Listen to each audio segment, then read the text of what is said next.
damos la bienvenida. Me voy a quitar el tapabocas. Aquí ya comprobé que estoy a buena distancia de mis invitadas. Estamos en Salud para el Alma, un encuentro para conversar de la salud mental y la salud emocional. Hoy desde un lugar hermoso. Estamos desde Don Matías, desde el kiosco del Parque La Araucaria, gracias a la hospitalidad de Aide Pemberti y de Luis Ángel Betancourt, que aquí en el kiosco tienen muy buen tinto, muy buena acogida y nos han recibido con mucho cariño. Nos vinimos para acá para conversar con muchos de los municipios del norte y esta es la excusa, ya se pueden quitar sus tapabocas. Bienvenidas. Tengo dos colegas psicólogas que están aquí acompañándonos. A mi lado derecho está Carmen Cecilia Ruiz Agudelo. Ella es psicóloga social, contadora pública, especialista en gerencia de proyectos y ella trabaja en la comisaría de familia de Entre Ríos. Bienvenida. Muchas gracias, es un gusto estar aquí. ¿Qué hace una contadora y psicóloga? ¿Contar qué cosas? ¿Muchas historias? Se aprende a conjugar las dos profesiones que por cosas de la vida pude aprender. Qué bueno, sí. Y al servicio de la comunidad me imagino. Todo. Mucho tiempo, más de 20 años de servicio público. Bueno, bienvenida Carmen, y también está con nosotros Ana María Carvajal Osa. Ella es psicóloga con énfasis en psicología clínica y social comunitaria y trabaja en el Hospital San Juan de Dios de Ituango. 5 horas para llegar aquí. 5 horas. Ave María, ¿qué es esto? Lejitos. Lejitos. Bueno, ¿y cómo van Ituango, Van? Muy bien. Ituango es un pueblo que queda un poco retirado, pero es un pueblo maravilloso. Y con mucho trabajo. Bastante. Ituango es una población, tiene más de 27.000 habitantes y estamos hablando de 20.000 habitantes en la zona rural. Es inmenso. Bueno, y les cuento porque cuando necesitábamos hablar con Ana, espere que ya está en una vereda y llega por la noche porque su trabajo está en terreno, estás acompañando mucho la zona rural. Exactamente, yo estoy viajando a veredas seguido, casi todos los días. Tenemos, es un convenio que firmó EPM con la alcaldía y el hospital de atención primaria en salud. Entonces, atención primaria en salud, ¿qué hace? Vamos a las veredas, les llevamos a la población que no tiene fácil acceso a este tipo de servicios, psicología, salud oral, enfermería. Entonces llegamos hasta allá y les ofrecemos todo. Nada más el muchacho que me estaba transportando en la moto hacia la vereda me decía ayer, vea pues, ya el psicólogo le llega hasta la casa a uno y uno viviendo bien lejos. Y yo, ¿para qué vea? Para que vea el servicio integral que se tiene y esto es maravilloso. Para mí es un honor tenerlas a ustedes, qué dicha poder compartir con la experiencia de Entre Ríos, la experiencia de Ituango y que ustedes puedan escuchar una conversación mirada desde 3 lugares distintos sobre un tema que nos une absolutamente a todos nosotros y es la prevención del maltrato infantil. En cada una de las regiones estamos tratando temas que nos interesan en toda Antioquia, en todo el país y en otros países donde nos ven.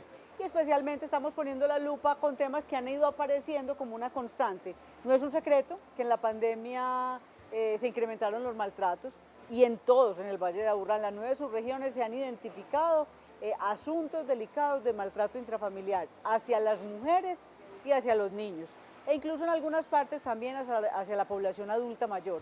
En este caso nos vamos a detener a entender qué es ese maltrato infantil, cómo prevenirlo, cómo atenderlo y cómo borrar, así con un borrador bien fuerte, esos mitos y esas falsas ideas que hemos tenido en la crianza de los niños y de las niñas.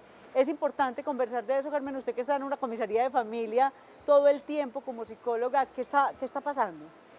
A ver, yo pienso que lo primero para hablar del tema de maltrato infantil y el primer imaginario que estamos borrando es que se ha considerado que al niño no se le escucha, pues que el niño no tiene importancia en la familia porque los que hablan son los mayores.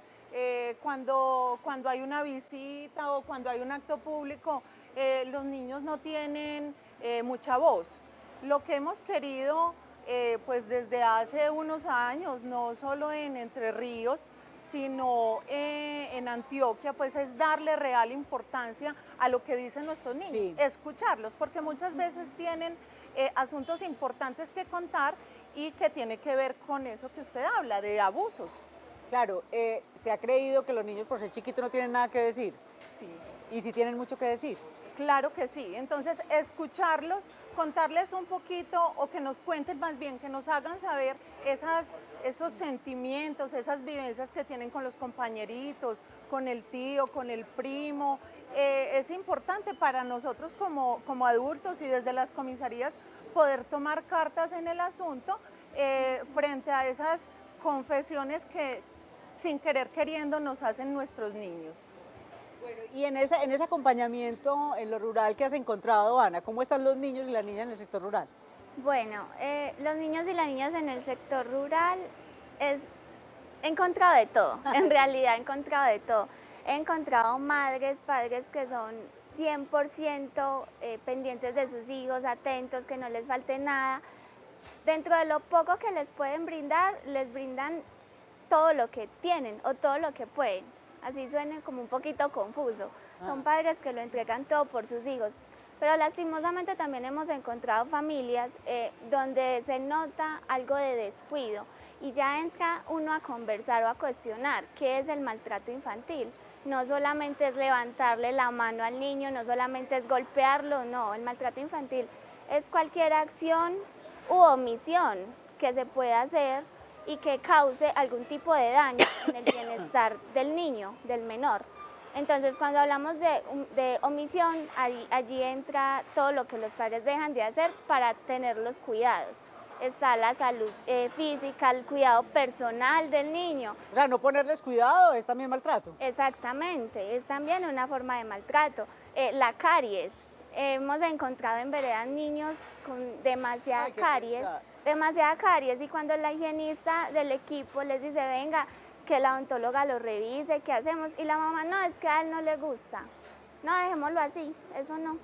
Pero mire qué tan importante, Ana, lo que usted está señalando, y es que a veces hemos creído que el maltrato es el zarandeo, es pegar, igual pasa con las mujeres, o sea, se cree que es el borao, que es el aporreón, pero aquí en el infantil es el no hacer, es decir, el no cuidar, el no educar, el no acompañar, el no promover el aseo, el enseñar el autocuidado, entra a ser maltrato, y ya lo otro es abusar de los niños. Claro que sí, con los mayores pasa que muchas veces los padres, y en Entre Ríos pasa, los padres de familia salen a trabajar y creen que sus hijos están muy bien cuidados y están convencidos de ello.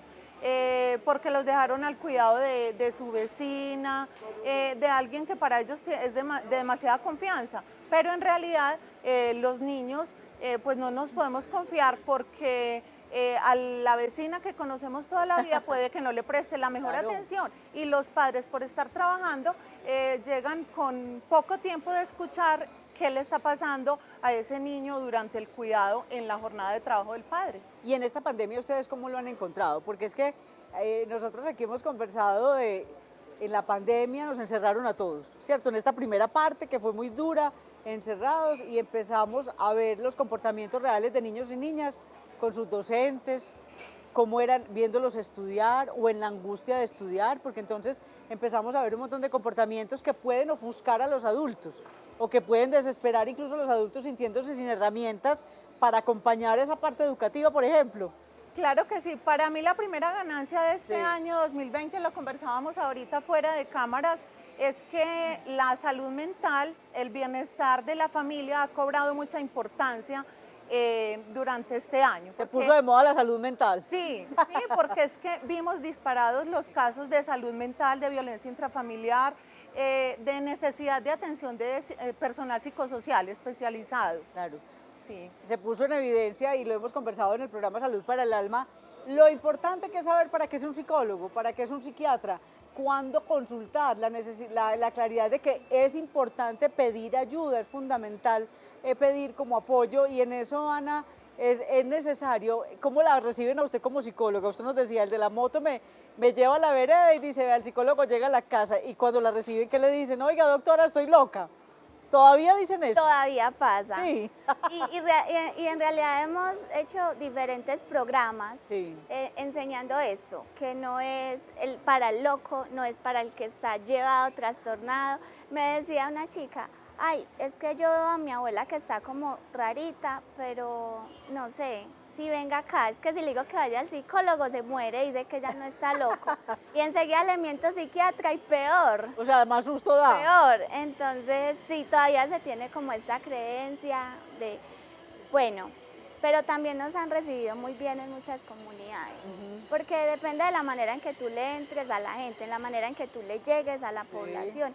Y no solamente esta situación del COVID-19 que generó altos niveles de ansiedad, de estrés, depresión en las personas por el aislamiento, sino también todo lo que ha traído como la virtualidad, los medios digitales, adicción a tecnología, al celular. Entonces el psicólogo se ha vuelto muy necesario. Entonces ya te dicen, ay venga, es que me está pasando esto, ¿será que usted me puede ayudar? O dígame qué hago, o oriénteme. Orientación. Exacto, oriénteme respecto a este tema, cómo puedo hacer, cómo manejo la situación con mis hijos, que hagan las tareas en la casa. Ese es un reto, y un reto también, Carmen Cecilia, ha sido las comisarías, porque por un tiempo estuvieron no presenciales, o cómo funcionaron en Entre Ríos. Bueno, realmente las comisarías no hemos parado de funcionar porque la ley siempre nos dice, puede parar todo el mundo excepto inspecciones y comisarías de familia. Bueno, o sea que han estado activos todo el tiempo. Todo el tiempo. Entonces, en Entre Ríos particularmente, hemos trabajado muy de la mano de los establecimientos educativos porque ellos nos reportan esas familias que tienen situaciones atípicas, donde dicen, este niño no aparece nunca, ni en un grupo de WhatsApp, ni en una clase presencial, porque entonces los docentes han estado haciéndole seguimiento a esos casitos particulares, entonces trabajando muy de la mano con ellos. Tratando de ir a mirar en esa familia que el niño no manda la tarea, que no rinde lo suficiente como los demás, qué es lo que está pasando. ¿Y qué se han encontrado? Hemos encontrado familias que están, los padres muy ocupados trabajando y no han tenido tiempo de darse cuenta qué pasa con sus niños. Increíble. Durante el tiempo que se supone que están conectados y en clase. O sea, los ven prendidos a una cámara y ya lo sueltan, como lo entregan a la cámara. Así, yo lo dejé a las 8 trabajando conectado en clase y resulta que el niño no ha estado en clase o no ha brindado el rendimiento necesario en el salón de clase, en el salón virtual. Y seguramente cuando conversan con los niños dicen, yo no entiendo, es que no sé qué hay que hacer, o no quiero, me da pereza, o tengo miedo. Ah, no, la otra angustia es de los padres que no saben cómo direccionar ese tema de esta nueva virtualidad, de esta nueva forma de enseñanza, porque los padres dicen, es que yo no estoy preparada para ser el docente aquí en casa. Entonces se confunden y ahí es donde piden nuestra ayuda. Bueno, ahí es donde empiezan, yo creo que las explosiones de genio y de mal genio y de ofuscación, y en donde empieza un maltrato que a veces se puede tornar odioso porque es físico, es hiriente, es con palabras, pueden empezar expresiones que dañan tanto la psiquis de un niño, de un joven, y es tan bruto, tan bruta, tapado, tapada, tan bobo, tan boba. A mí me da pena decir eso, pero sé que en muchas ocasiones se les dice a los niños, a las niñas y a los jóvenes, y ustedes no alcanzan a dimensionar el daño tan grande que eso hace, porque logra una afectación, Ana y Carmen, o sea, esos tratos, esas humillaciones, esas burlas generan mucho daño. Así es, esto se instaura. Claro, queda aquí adentro. Se instaura y ya el niño crece considerándose un adulto bobo, inútil, bruto, todo lo que le dijeron en un momento en su infancia se queda con él, y esto es lo que lo acompaña, y esto es lo que hace que precisamente sea un adulto con baja autoestima, con complejos, con inseguridades, con desconfianza de sí mismo. Entonces esto se ve reflejado a largo plazo de una manera increíble. Y de esos comportamientos debemos aprender mucho porque no los podemos normalizar. No son palabras, ni gestos, ni actitudes que valga la pena tener con ningún ser humano, y mucho menos con los niños y niñas que están en proceso de formación. Porque estamos conversando aquí desde Don Matías de la prevención del maltrato infantil. Vamos a un corte y ya regresamos. Seguimos con esta amena conversación.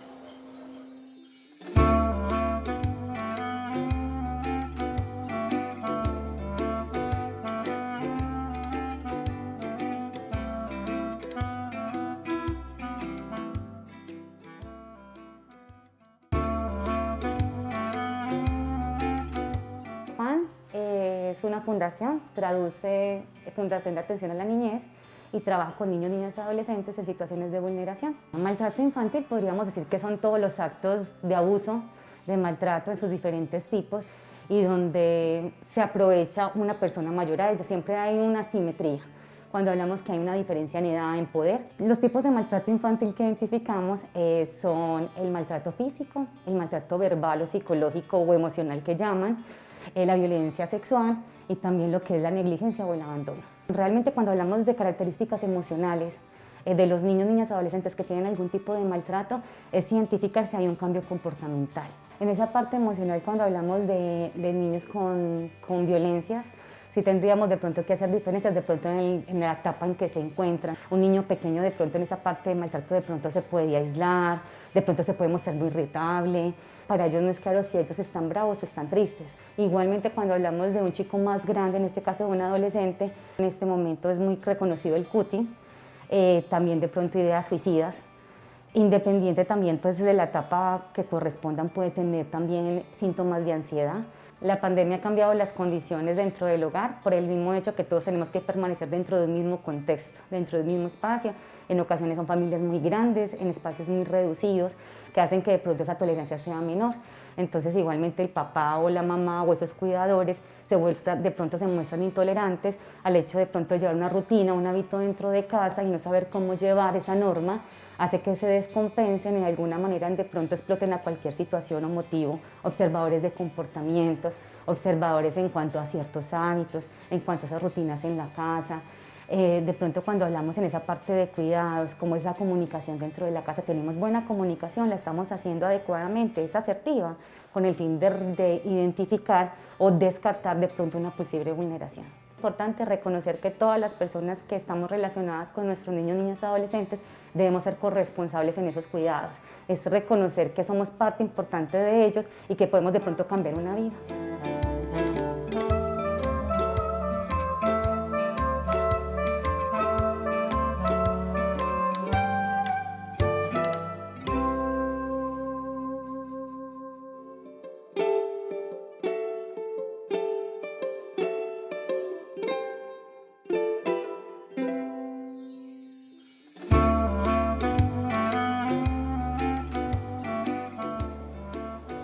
En el norte de Antioquia, en Don Matías, desde aquí estamos emitiendo este programa sobre prevención del maltrato infantil.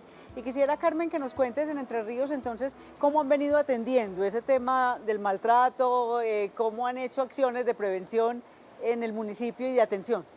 Bueno, lo que hemos tratado es de educar mucho a la población, de sensibilizar. Hemos acudido, pues aprovechando este tema del internet, no se puede la atención presencial, sino en casos de estricta urgencia, hemos optado por mucho programa radial. Desde la Comisaría de Familia tenemos un programa semanal que se llama La Comisaría en tu Hogar, donde brindamos información muy concreta de acuerdo a las problemáticas que se vayan viviendo en la semana anterior. Ajá. Entonces vamos tocando esos problemas y dándole a la comunidad claves muy prácticas para esa atención y socializando las rutas de atención frente a esas problemáticas. Bueno, eso es clave, usar los medios de comunicación en los municipios para generar esa cercanía. Sí, Entre Ríos tiene varios medios de comunicación, una emisora comunitaria, una institución educativa también tiene su emisora, entonces retransmitimos por todos esos canales esos programas semanales y además tratando de sensibilizar directamente en el territorio y acompañando a las instituciones educativas en sus programas de escuelas de padres.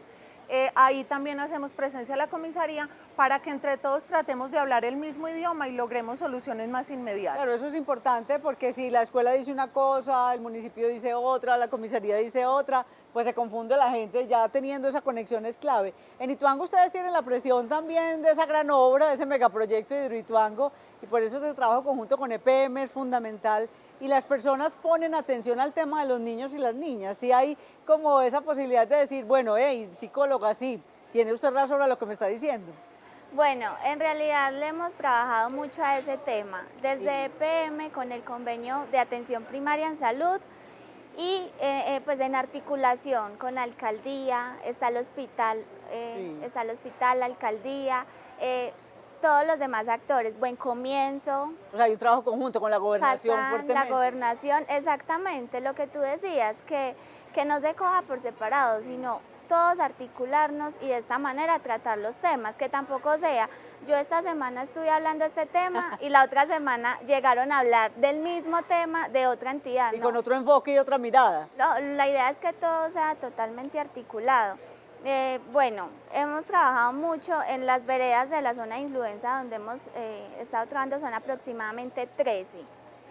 También Salud Pública se está encargando de las otras veredas, Tuango es extremadamente grande, entonces con los padres sí, también tenemos servicios amigables, que es una estrategia que va en conjunto con atención primaria en salud, que se centra en jóvenes, bueno, de 10 a 29 años, Sí. pero entonces ahí alcanzamos a abarcar parte de población infantil. Claro, preadolescentes, todos estos chiquitos que ya entraron a ser preadolescentes pueden entrar ahí. Exactamente, y es una etapa muy vulnerable porque ya estás empezando, o sea, estás en una transición donde hay muchos cambios, hay duelos, duelo de la infancia, pérdidas, cambios. Cambio Entonces, escolar, todo. todo, escolar, gustos, intereses. Entonces estamos trabajando mucho, mucho con la población joven, infantil también. Ah, bueno, eso es clave. ¿Y cómo lograr si un niño, una niña nos está viendo, Carmen, y está ahí pendiente del programa, y dice, ¿cómo sé yo que me están maltratando? Que estoy pasando por una situación difícil. Si nos está viendo una televidente de 6 años, de 10, de 11, de 12, ¿qué pistas le podemos dar? A ver, a los niños le podemos decir, es que cuando yo no me siento cómoda, a gusto o cómodo, a gusto en una situación familiar, en un entorno donde de pronto siento que me están mirando indebidamente, que me están haciendo alguna insinuación, los niños perciben eso, pero entonces además de percibir que esa situación no es del todo normal, que no me siento en la suficiente confianza, porque me molesta cómo me miran, cómo me hablan, pues simplemente es no quedarse calladito. Eso es Eso importante. es lo primero que tenemos que decir, que es importante ese sentirse incómodo, que no lo podemos normalizar como usted hablaba Claro, ahorita. si yo me siento incómoda con cualquier cosa, es que ese tío me está mirando muy raro, es que ese primo o esa prima o ese vecino o ese señor como que me quiere tocar o me dice cosas que no es, yo inmediatamente hay que avisarle a un adulto, a papá y a mamá, pero si papá y mamá no nos hacen caso, hay que pedir ayuda con otra persona. Claro que sí, y es que cuando el papá y la mamá, que son los que primero deben estar cerquita, Sí. de pronto lo ignoran porque piensan que es una pataleta del niño. Es un capricho. Que es una bobadita, sí, que es un capricho, pues hay muchas instancias que los niños las tienen que tener presentes, en la alcaldía municipal, en la policía, en el hospital, un vecino de confianza. Siempre es no quedarse calladito, ese es el consejo que le podemos dar a nuestros niños. Bueno, eso es muy importante, ¿por qué? Porque yo he escuchado de adultos que dicen, no, es que eso es un malentendido, es que la niña me entendió mal y entonces qué pena papás. Usualmente, pues siempre los niños dicen la verdad.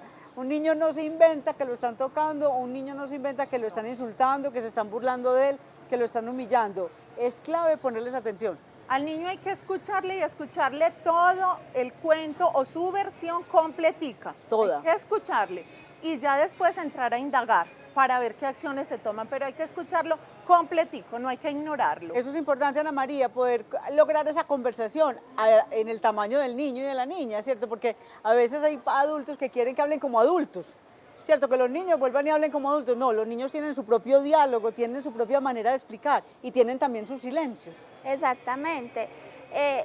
Es algo que se debe aprender a leer y comprender. Nosotros no podemos esperar que el niño venga y nos relate unos hechos. Ellos te lo pueden decir de manera incluso muy vaga. Te pueden decir como si fuera un sueño, como si lo hubieran imaginado, cortar las partes, porque no tienen...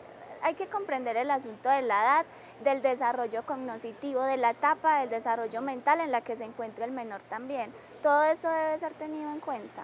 En temas como la sexualidad, Carmen, a veces los papás se desesperan mucho porque no saben qué explicarle a los niños, pero cuando los niños empiezan a provocar estas preguntas ya de manera muy detallada y con asuntos que no tendría por qué saber un niño de 6 años o de 8, hay que tener alguna duda, algo le está pasando. Claro que sí, y para los papás es más fácil ignorarlo. Yo Sí. me le hago la loca un ratico, que eso se le pasa y Se le después olvida. veo a ver cómo afronta. Cuando es una alerta, cuando puede ser una alarma. Claro que sí, pero y cuando como padres de familia no sabemos cómo afrontar un tema, pues también para los padres de familia hay asesoría, hay ayuda, porque como padres a veces no sabemos verbalizar esa atención inmediata para nuestros niños frente a las inquietudes que ellos nos plantean. Es por eso que les estamos compartiendo unas líneas telefónicas. Está la de Entre Ríos, la Comisaría de Familia de Entre Ríos, la Comisaría de Ituango, y también ustedes pueden llamar al 440-7649. 440-7649, que es la línea de salud para el alma que tiene la Gobernación de Antioquia con la Universidad de Antioquia, donde hay psicólogos, psicólogas, psiquiatras que les van a explicar qué está pasando. Usted tranquilamente puede decir, vea, a propósito del programa, yo he escuchado que mi niña está diciendo esto, mi sobrina o la vecinita está teniendo como unas reacciones raras, o mucho silencio, mucho miedo, o está llorando mucho, o no quiere ir a tal casa, o no quiere ver a tal persona. ¿Qué estará pasando? Y recibimos orientación, porque esos son los tipos de comportamientos que empezamos a ver, por lo menos cuando hay un abuso o un intento de abuso sexual, pero también cuando es en la misma casa, papá, mamá o padrastros o madrastras que están haciendo, digamos, forzar a niños muy chiquitos a hacer trabajos físicos, también eso es maltrato. El que empecemos, y en el campo puede verse muchas veces en lo rural, que niños muy chiquitos los están poniendo a hacer actividades para las que ni su cuerpo ni su desarrollo mental está listo, Carmen. Claro que sí. En esta región lechera muchas veces se confunde y hay que tener unos límites claros. Una cosa es enseñarle al niño las responsabilidades de la casa, el entorno donde se vive, que es un tema de la lechería y que pueden ellos ir aprendiendo de ese manejo, ir haciendo pequeñas labores, pero cuando se deja de lado el tema académico y se obliga al niño a ejercer ciertas tareas sin respetar su autonomía y hasta dónde es capaz su pequeño cuerpo de responder, ahí es donde ya estamos rayando en un tema de maltrato. O sea, cuando les quitamos el estudio, usted no estudie, qué bobada, mejor se queda aquí trabajando. O no juegue, ¿cómo que va a jugar? Venga, ordeñe la vaca, venga, haga tal cosa, no juegue. Esos son derechos de los niños, pues los niños tienen derecho a jugar, a descansar, a estudiar, a tener salud, que era un poco, Ana María, lo que nos decías al comienzo. A veces, por no hacer, también estamos maltratando. Exactamente, cuando estamos ignorando, omitiendo, haciéndonos los locos con el tema, o como ese niño no es de mi casa, sino que es el vecino, yo no me voy a meter ahí, yo no me voy a meter ahí porque no quiero pasar por chismosa, por chismoso, pero ¿qué es lo que está pasando con ese niño? El daño que se le está ocasionando a ese niño y como lo mencioné en un principio, las consecuencias a largo plazo, ¿de qué magnitud van a ser? O sea, hay daños. Exacto, he atendido en pacientes un sinfín de casos en consulta, chicas, por ejemplo, adolescentes, 17, 16 años, con baja autoestima. Le pregunto, ¿de dónde crees que sale esto? Ah, no, es que cuando era más pequeña en casa se reían de mí, que yo era muy flaca, que yo era muy gorda, que tenía el pelo muy feo. Y entonces, ¿y quién hacía eso? Ah, no, mis tías y mis primos, o mis compañeritos. Y son charlas, son recochas, como lo ven, y se trata de normalizar, pero mira, a largo plazo las consecuencias que puede generar. Bueno, esos son daños muy fuertes, y cuando estamos hablando de baja autoestima, es esa persona que no se quiere, que no se cuida, que no, a veces el cuerpo no le importa, entonces se ponen muy, muy obesas o muy delgadas. Son personas que no miran a los ojos, que miran hacia abajo, que nada les provoca, que no quieren nada, y no, incluso pues lo más grave es que no se sienten merecedoras, personas merecedoras ni de amor, ni de respeto, ni de cuidado, y hay que tener mucha atención con eso. Ustedes pueden identificarlas y estar atentas, porque sí podemos ayudar a solucionar. Los psicólogos, las psicólogas, psiquiatras pueden ayudar a recomponer esa situación difícil que se generó en la infancia. Y de lo que se trata aquí, Carmen y Ana, es que no tengamos que ayudarle a tratamiento a nadie, o sea, que ningún niño, ninguna niña sufra ningún maltrato. Es que lo ideal sería que uno, desde las administraciones municipales, desde el área de la salud, con el área de promoción y prevención, sí, logremos más bien que la comunidad hable un mismo idioma, que esté lo suficientemente ilustrado frente a esas situaciones que les toca afrontar, para que no vayamos ya a atender problemas grandes creados ya, instaurados. Claro, y abrir fichas en las comisarías de familia. Se abre este caso y nos toca atender, porque me imagino que ya hay momentos en que los niños van y denuncian a sus papás. Ah, no, claro. Hoy en día los niños con mucha propiedad van y dicen, ¿Qué tengo que hacer? Que viví una situación de este o aquel tamaño, me tocó enfrentar en el barrio una situación donde vi que a un niño lo maltrataron y aquí vengo a ponerlo en conocimiento. O sea, sí se atreven. Sí, en Entre Ríos los niños se están atreviendo a ir a consultar y a contar toda la situación. Ah, que es esa maravilla, me alegra mucho porque es que es una manera de empoderar a los niños y a las niñas en que deben defender su vida, su cuerpo, su alma, su mente. Nadie, absolutamente nadie tiene derecho en hacerles daño y eso es clave porque aquí como estas dos profesionales ustedes tienen en las comisarías de familia quien los atienda, el educador que les puede atender, la profesora, el profesor. Si ahí por ese camino está la persona que está abusando, entonces se va para otra instancia, se va para el Hospital Ana María y en el hospital la pueden atender a un niño o una niña que llegue con alguna pregunta. Exactamente. Es un derecho al que tiene acceso en cualquier momento y no se le puede negar. Al hospital, a la alcaldía, o sea, a cualquier entidad de salud, a cualquier entidad pública puede acudir, porque muchas veces los maltratadores o quienes están causando algún tipo de daño son los mismos padres, es en el mismo hogar. Entonces el niño dice, si no cuento con mis papás, ¿Qué voy a hacer? ¿qué voy a hacer? ¿Dónde voy? Claro. Sienten que no tienen dónde ir a nadie, entonces se quedan calladitos.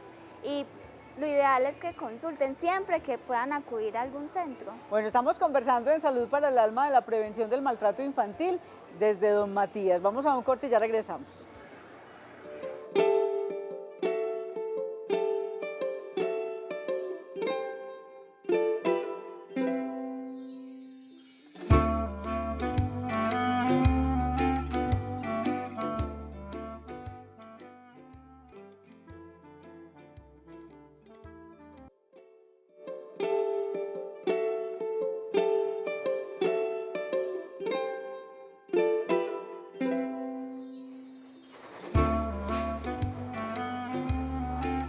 Bueno, cuando vengan a Don Matías deben venir aquí a este sitio donde estamos haciendo el programa, que es el kiosco del Parque La Araucaria, parque principal, está cerca de la alcaldía, es la centralidad para que se tomen un buen tinto, una aromática, conversen. Aquí Luis Ángel o Aide los van a recibir y los van a acompañar. Nos sentamos en este espacio a conversar en esta ocasión de prevención del maltrato infantil y me acompañan dos psicólogas profesionales de dos municipios en donde están haciendo un trabajo educativo, preventivo y también de atención.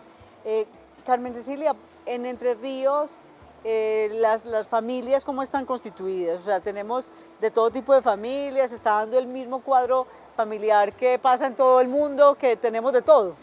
En Entre Ríos no es la excepción. En Entre Ríos también tenemos familias extensas, familias disfuncionales, familias mixtas, tenemos todo tipo de familia, pero lo importante de esa diversidad de familias es que todos intentemos vivir de la mejor manera en esa realidad que nos tocó. Bueno, usted fue secretaria de Educación y Cultura en el municipio. ¿Cómo ve que todos estos temas como preventivos han ido entrando en la vida de las familias? Prevenir el maltrato, no solamente de los niños, las niñas, no, de los jóvenes, de las mujeres, de los adultos mayores. El tema de la prevención yo creo que ha sido clave en Entre Ríos. El área educativa trabaja muy de la mano con el área de la salud, con el hospital local y con gobernación, porque siempre se trata de articular todos los proyectos que tienen que ver como con la salud y el bienestar y entre todas las fuerzas vivas del municipio hablar el mismo idioma. O sea, entonces, que hay un trabajo avanzado. Sí, nos ha ido muy bien con que la prevención ayude muchísimo para que los problemas no se acentúen y no haya ya que atender cuando estamos en crisis. ¿Y cómo hacer, Ana María, cuando estos adultos reportan en consulta o es que me ofusco, yo no sé qué hacer, es que yo ya no entiendo estos niños, yo no entiendo estos jóvenes y a veces usan como lo que ya no se usa, que lo usaban antes y era la fuerza física, el zarandear, el pegar, el humillar? ¿Qué hacer también? ¿Qué deben hacer estos adultos con esas emociones de saturación o de incapacidad? Bueno, es muy importante enseñarle al adulto a diferenciar la situación que está ocurriendo con el niño y lo que esa situación está causando en mí. Porque si causa eso en mí es por algo. Nada es gratuito, como se dice por ahí. si esta situación, si este comportamiento de mi hijo en específico está generando esto en mí, ¿por qué me siento yo así? O sea, cómo hacer esa O diferenciación. sea, tiene que hacer un par y dice, ¿por qué que juegue tanto, que grite tanto, me ofusca tanto a mí? Exactamente. ¿Qué pasó? ¿Por qué me ofusco por eso? Exactamente, esto es fundamental para no entrar a mezclar las cosas, porque entonces tú no te desesperas porque el niño juegue, o sea, no es el niño, es tú, ¿por qué estás reaccionando así? ¿Qué es lo que te causa ese malestar? Y ya entrar a trabajar desde ti, ¿qué es lo que puedes hacer? Porque tú no puedes entrar a decirle al niño no juegue, porque Sí, claro, porque es un niño. es un no, es un niño y además es un sujeto externo. Siempre le enseño a mis pacientes, nosotros solamente tenemos control sobre nosotros. Nosotros no podemos pretender que el niño no juegue, se quede callado, o sea, él sea como nosotros queremos que sea, porque es un ser independiente. Debes trabajar es en ti. ¿Cómo controlar tu malestar? ¿Cómo manejar tu malestar desde ti? ¿Qué es lo que realmente está en tus manos? Bueno, y eso a veces no es una habilidad muy fácil, Carmen, porque algunos adultos dicen que yo haga qué, que reflexione conmigo y que voy a reflexionar. O sea, esa introspección, esa capacidad de observarme, hay que cultivarla. Sí, yo pienso que en las familias tenemos que invitar a que en esos momentos de ofuscación hagamos el pare, nos sentemos, nos sinceremos y nos escuchemos para que hagamos acuerdos y de ahí arranquemos con unos nuevos puntos de partida para que sea más fácil el convivir, porque nos tocó vivir Claro. junticos en la casa Todo el tiempo. todo el tiempo, todo el día, toda la noche, el fin de semana. Entonces, si no nos entendemos, va a ser imposible, va a ser un caos total en el Claro, hogar. aquí hay que mezclar, entonces una tiene que estudiar, el otro debe trabajar, el otro viene a hacer una rutina en el campo, cada uno tiene roles, la casa es de todos, no es solo de las mujeres, entonces hay que asearla entre todos, hay que limpiarla entre todos, o sea, como caer en cuenta que este es un espacio común. Sí, hacer esos acuerdos de convivencia y respetarlos. Yo pienso que esa es una clave fundamental para niños, jóvenes y adultos que conviven bajo un mismo techo. Y si alguna persona de estos adultos sienten incapacidad, como lo estaba planteando Ana María, de hacer esa diferenciación, también pueden pedir ayuda. Sí, para ellos también hay espacios que se les brindan en las comisarías de familia, en las secretarías de salud, donde ayudan o ayudamos a que lo que es obvio para nosotros como psicólogos, como agentes formadores, no lo es tan fácil Sí, para no los es tan fácil. padres. Entonces les ayudamos un poquitico a caer en cuenta sobre esas cosas que están obviando los padres de familia en este momento. Y aquí esto vale para quien está en el casco urbano y está en la vereda, pues esto es para todas las personas, Exactamente. es cualquiera.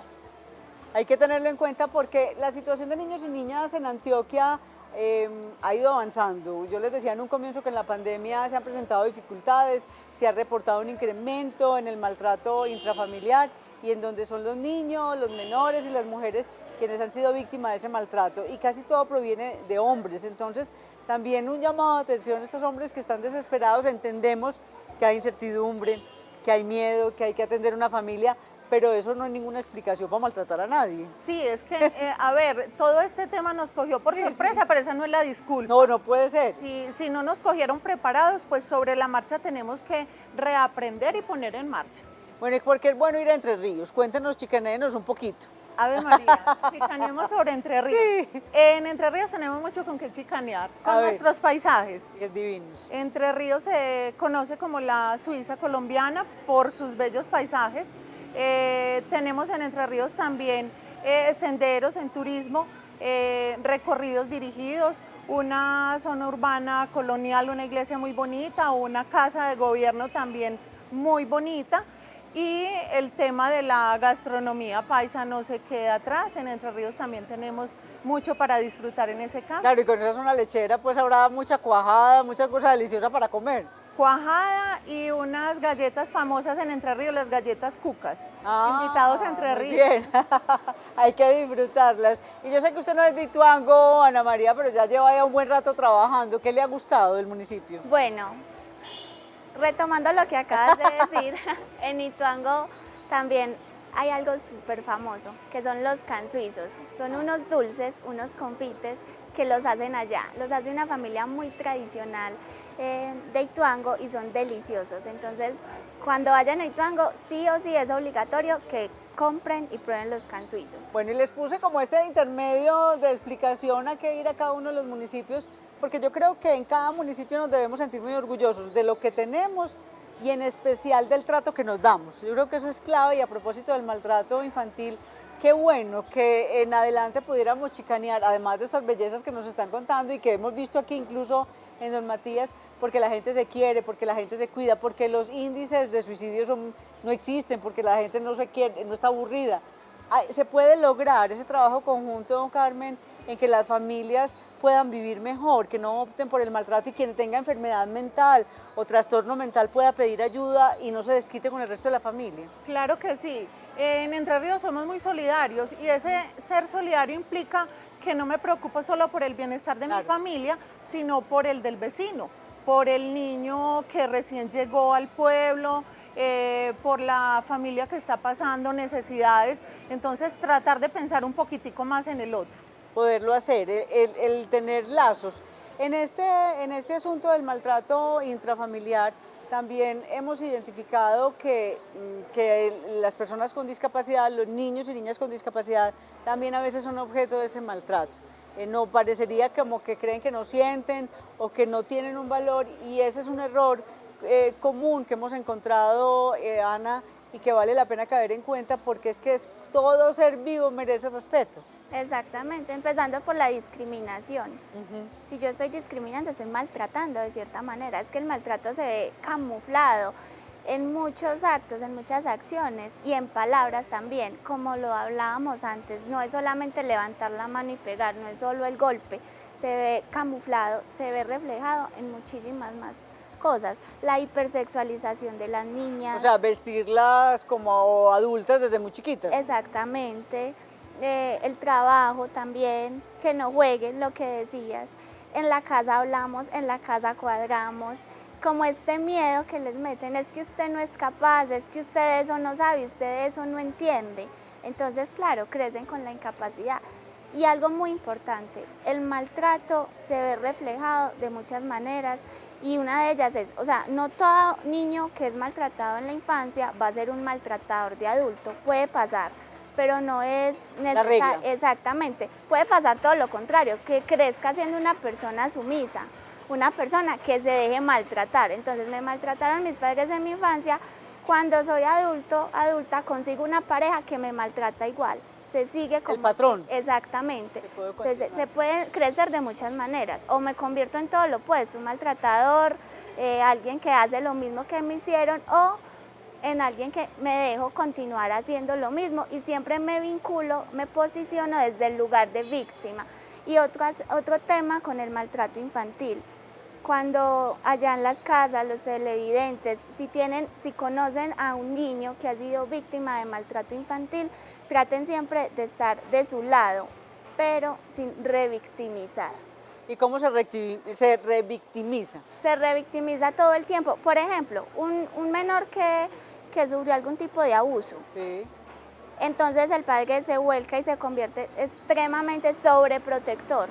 Y ya no deja que esté solo o que sea independiente, sino que es ahí sobreprotector, pobrecito, es que lo que le pasó, eso tan horrible, eso tan horrible, eso exactamente, eso que vivió, no se lo deseo a nadie, y estoy revictimizando, entonces estoy como repitiendo o poniéndolo en ese lugar de víctima, y así crece en una persona que se ubica desde la posición de víctima. Y esa es una posición muy difícil, porque hay personas que se acostumbran a ser víctimas toda la vida y es muy difícil sacarlas de ahí, porque de alguna manera genera un nivel de comodidad y de atención, y entonces requiere un trabajo fuerte, terapéutico, para salir de ahí y asumirse, como lo decían ustedes, como yo misma me adueño de mi vida y tomo el control. ¿Cómo lograr, Carmen Cecilia, que una persona que ha pasado por asuntos de maltrato infantil, ya es joven, pueda recuperar su autoestima, su amor propio? ¿Qué pisticas podemos ir dando para cerrar de tips, incluso preventivos y de atención? Bueno, lo primero para que una persona pueda volver a una condición más sana es que busque ayuda hasta cuando lo considere necesario. Perfecto. No podemos decir que yo ya acudí a una primera atención y que con esa tengo que tener, que ya me hicieron el milagrito y que si siento que necesito, ya no se me brinde esa posibilidad. Es tener esa ayuda, buscarla en comisaría, en el hospital, en la policía, en todos estos lugares donde me brindan ayuda, las veces que yo lo considere necesario, hasta que yo sienta que yo sané y que sanó mi círculo familiar, porque es que cuando a mí me pasa algo, no me pasa a mí solita, me pasa a mi pareja, a mis hijos, a mis vecinos, a mi entorno familiar. Entonces, que cuando mi familia también se siente afectada, busquemos ayuda para todos. Bueno, y no tener miedo de seguir pidiendo ayuda por mucho tiempo, porque a veces un asunto traumático no se resuelve de la noche a la mañana. Puede que usted lo haya solucionado en una semana, en un mes, pero que yo necesite 6. Claro. No hay patrones para eso y no nos podemos dejar condicionar porque de pronto me dijeron que yo ya debía de estar curada. ¿Usted todavía está pidiendo ayuda para eso? No. Pedir ayuda hasta que sintamos que estamos muy bien. Bueno, y ahí ustedes pueden tener la tranquilidad que en sus municipios hay todo un derecho al silencio, los profesionales no están contando lo que está sucediendo, porque un psicólogo, una psicóloga, un profesional de la salud tiene obligación a la reserva de la información que es entregada, porque solamente le pertenece a la persona que consultó. En los menores de edad, los adultos acompañan y hay que atender algún respeto por esa información, pero con mucha tranquilidad que esa información no le va a pertenecer a nadie más. Ana María, una última recomendación que le quieras dar a los televidentes, las personas que nos ven, quienes en Ituango están siendo tus pacientes y te están acompañando, ¿y qué les quieres decir? Bueno, una recomendación, y esto va a nivel general, no solamente ante este tipo de problemática que es el maltrato infantil, sino que yo diría que entra en problemáticas como el suicidio, las adicciones, diferentes, y es siempre traten de reforzar factores protectores. Nosotros como entidad de salud tratamos mucho eso, de trabajar lo que es promoción y prevención, que viene a ser reforzar factores protectores. ¿Qué son factores protectores? Todo lo que ustedes vean allá en sus casas que a ustedes los hace sentir bien, que les gusta, o a familiares, amigos, que un deporte, una actividad en el tiempo libre. Artística. Exacto, algo que a ustedes los motive, que les guste, que ustedes dicen, cuando yo hago esto me olvido de mis problemas. Y le hace sentir bien, porque a veces la droga causa eso, pero lo está haciendo es daño. Exactamente. Hay que tener mucho cuidado con eso. Entonces, promover factores protectores. Un mensaje final, Carmen. Un mensaje final, hombre, que busquemos todos esos espacios que en las administraciones municipales en general abundan. Desde la gobernación se hace equipo con las alcaldías para brindar todos esos espacios a fin de que desde niños los niños tengan espacios donde ir, donde formarse, donde les brinden atención, los jóvenes donde formarse, donde recrearse, que aprovechemos todo eso que en realidad yo sé que en todos lados tenemos esos programas que a veces son subvalorados, pero que nos sirven para muchísimo. Bueno, aprovechar toda la oferta institucional, la familiar, la de los vecinos, quererme mucho y agradecer que estoy aquí ahora, con vida, con posibilidades de seguir avanzando. Niños y niñas, no se dejen maltratar, pidan ayuda cada que lo necesiten. Muchas gracias por acompañarnos, gracias a ustedes por compartirnos las experiencias de sus dos municipios y qué rico tenerlas aquí. Seguimos en Salud para el Alma con otros temas. Hoy fue maltrato infantil, la prevención que está en manos de cada uno de ustedes.